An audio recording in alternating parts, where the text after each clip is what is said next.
আসসালামু আলাইকুম। আজকে হচ্ছে এই যে আমাদের আইয়ুব খান সাহেবের প্রজেক্টটা নিলামে উঠবে। স্যার কত ধরবো বলেন? 10 কোটি 20 লাখ দিয়ে শুরু করেন। আমাদের নিলামের মূল্য ধরা হয়েছে 10 কোটি 20 লাখ। 10 কোটি 20 লাখ, 10 কোটি 20 লাখ, 10 কোটি 21 লাখ টাকা। 10 কোটি 21 লাখ, 10 কোটি 21 লাখ, 10 কোটি 21 লাখ, 10 কোটি 22 লাখ, 10 কোটি 22 লাখ, 10 কোটি 22 লাখ, 10 কোটি 22 লাখ, 10 কোটি 30 লাখ, 13 কোটি। হে তুই খেগুর ফুয়াবে লঙ্গি গামছা ফিন্দায় খারাইছস, তুই কোন জায়গার পাগল রে বাবা? এটা খুঁটিপতি শিল্পপতিরা বয়ে রয়েছে, তুই তো আমার জুতার যোগ্য না। তোর যে অবস্থা দেখতেছি। ওই রিস্কালার বাচ্চা, চাষা বসা কোন কর। তুই নিজে দেখছিস? হ্যাঁ, তুই এখানে যে ডিল করতে আসছিস, এই প্রজেক্টের দাম কত জানিস তুই? তোর কোনো আইডিয়া আছে? দেখুন, আমি এখানে জায়গা কিনতে এসেছি আর আমার কাছে টাকা আছে, বুঝতে পেরেছেন? এখানে নিলাম যেহেতু হচ্ছে, আমি জায়গা নিতে আসছি, আর কিছুই না। আমি কোনো প্র্যাঙ্কে বসছি নাকি জানি না। হ্যাঁ, এই আপনারা কি শুরু করছেন আমি বুঝতেছি না। এখানে শিল্পপতিরা আসছে, কোথা থেকে রিস্কালা ঠেলালা বেনালারা এসে ঢুকে যায়। আপনারা গেটে কি সিকিউরিটি নাই? প্লিজ, এখানে আমি খেলতে আসি নাই, কোটি টাকা ডিল করতে আসছি।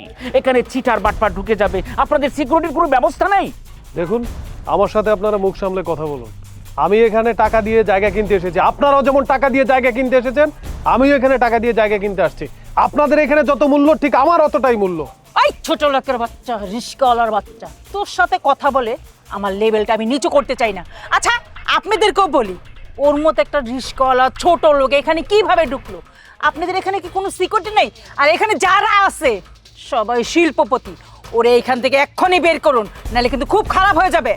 স্যার দেখছেন লোকটা কত ঘাড়তেরা? আপনি কিছু বলেন, ওরে ঘাড় ধাক্কা দিয়ে বের করে দেন এখান থেকে। এই রিস্কালানতে বাগতো এনে ফাজলামে করার সময় নাই। খান সাহেব, দেখুন, আপনি উত্তেজিত হবেন না। ওনরা যেমন আপনার কাস্টমার, আমিও আপনার কাস্টমার। আপনার তো বিশ্বাস হচ্ছে না যে আমার কাছে টাকা নেই, কিন্তু বিষয়টা এমন না। ওনাদের কাছে যদি 10 কোটি টাকা থাকে, আমার কাছে আছে 20 কোটি টাকা, আপনি বিশ্বাস করুন। বাবা, তুই কোন জায়গার সার্কেট শুরু করছিস কত দেখি? হ্যাঁ, তুই বলবে আর আমি বিশ্বাস করব। তোরে দেখলে তো মাপ কাটি আমার ওজন গিয়ে গেছে গা। 10 টাকার গামছা, 10 টাকার লুঙ্গি, আমি বুঝলাম না। মানে গাঁজাকুরের একটা জায়গা দেখছি, এখানেও গাঁজাকুর?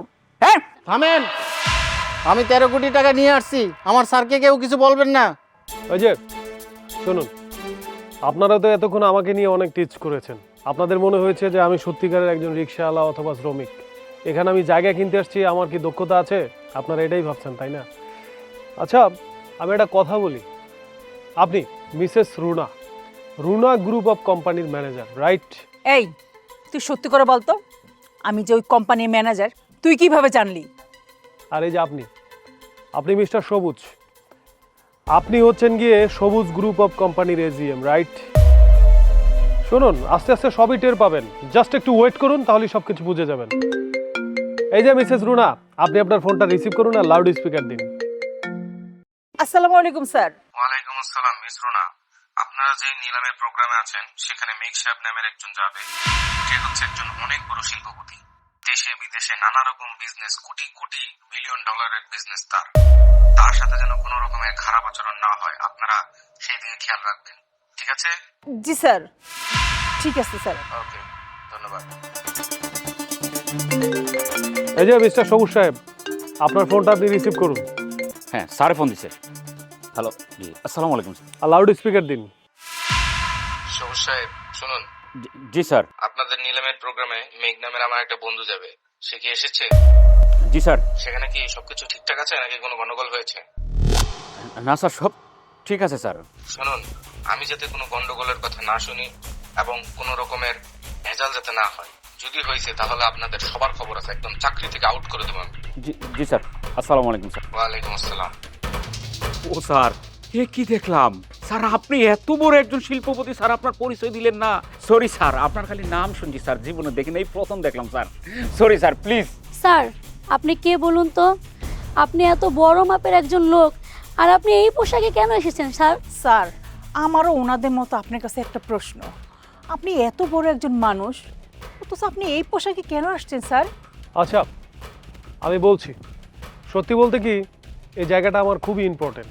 এই জায়গার উপরে আমি একটা বড় ধরনের শিল্প প্রতিষ্ঠান করতে চাই। আর এই শিল্প প্রতিষ্ঠানে কাজ করবে কারা জানেন? যারা বেকার যুবক আছে তারা, যারা কোনো চাকরি পাচ্ছে না টাকার অভাবে তারা, মেধাবীরা এখানে কাজ করবে, এই জন্যই আমি এই জায়গাটা কিনতে আসছি।